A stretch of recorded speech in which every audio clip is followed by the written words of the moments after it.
Lettre d'une Péruvienne de Françoise de Gravigny, édition de Martine Reid.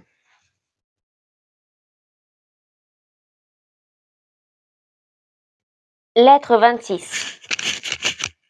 C'est ici, mon cher Asa, que je te reverrai. Mon bonheur s'accroît chaque jour par ses propres circonstances. Je sors de l'entrevue que d'Éterville m'avait assignée. Quelque plaisir que je me sois fait de surmonter les difficultés du voyage, de te prévenir, de courir au-devant de tes pas, je le sacrifie sans regret au bonheur de te voir plus tôt. D'Éterville m'a prouvé avec tant d'évidence que tu peux être ici en moins de temps. Qu'il ne m'en faudrait pour aller en Espagne que, quoiqu'il m'ait généreusement laissé le choix, je n'ai pas balancé à t'attendre. Le temps est trop cher pour le prodiguer sans nécessité.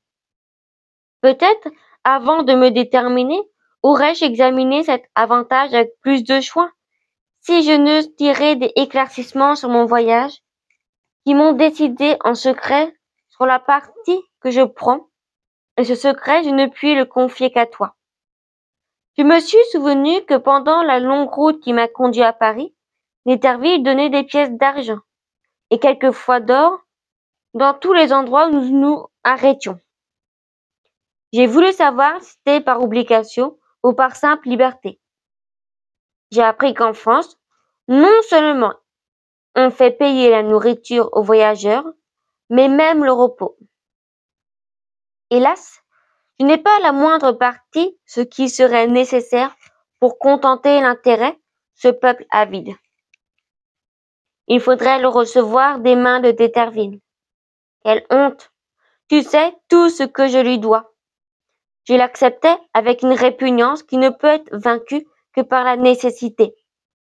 Mais pourrais-je me résoudre à contracter volontairement un genre d'obligation dont la honte va presque jusqu'à l'ignominie? Je n'ai pu m'y résoudre, mon cher Asa.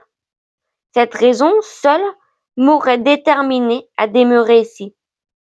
Le plaisir de voir plus promptement n'a fait que confirmer ma résolution. D'Éterville a écrit devant moi au ministre d'Espagne. Il le presse de te faire partir. Il lui indique les moyens de te faire conduire ici avec une générosité qui me pénètre de reconnaissance et d'admiration. Quel doux moment j'ai passé pendant que D'Éterville écrivait. Quel plaisir d'être occupé des arrangements de ton voyage, de voir les apprêts de mon bonheur, de n'en plus douter. Si d'abord il n'en a coûté pour renoncer au dessein que j'avais de te prévenir, je l'avoue, mon cher Asa, j'y trouve à présent 1000 sources de plaisir que je n'y avais pas aperçues. Plusieurs circonstances qui ne me paraissent d'aucune valeur pour avancer ou retarder mon départ me deviennent intéressantes et agréables. Je suivais aveuglément le penchant de mon cœur. J'oubliais que j'allais te chercher au milieu de ces barbares espagnols dont la seule idée me saisit d'horreur. Je trouve une satisfaction infinie dans la certitude de ne les revoir jamais. La voix de l'amour éteignait celle de l'amitié. Je goûte sans remords la douceur de les réunir. D'un autre côté, D'Éterville m'a assuré qu'il nous était à jamais impossible de revoir la ville du soleil. Après le séjour de notre patrie, en est-il un plus agréable que celui de la France? Il te plaira, mon cher Asa.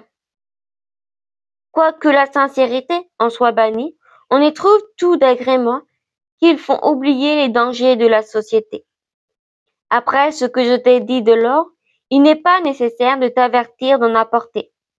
Tu n'as qu'à faire d'autres mérites. La moindre partie de tes trésors suffit pour te faire admirer et confondre l'orgueil des magnifiques indigents de ce royaume. Tes vertus et tes sentiments ne seront chéris que de moi. D'Éterville m'a promis de te faire rendre mes nœuds et mes lettres.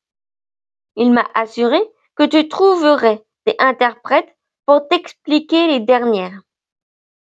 On vient me demander le paquet. Il faut que je te quitte. Adieu, cher espoir de ma vie. Je continuerai à t'écrire. Si je ne puis te faire passer mes lettres, je te les garderai.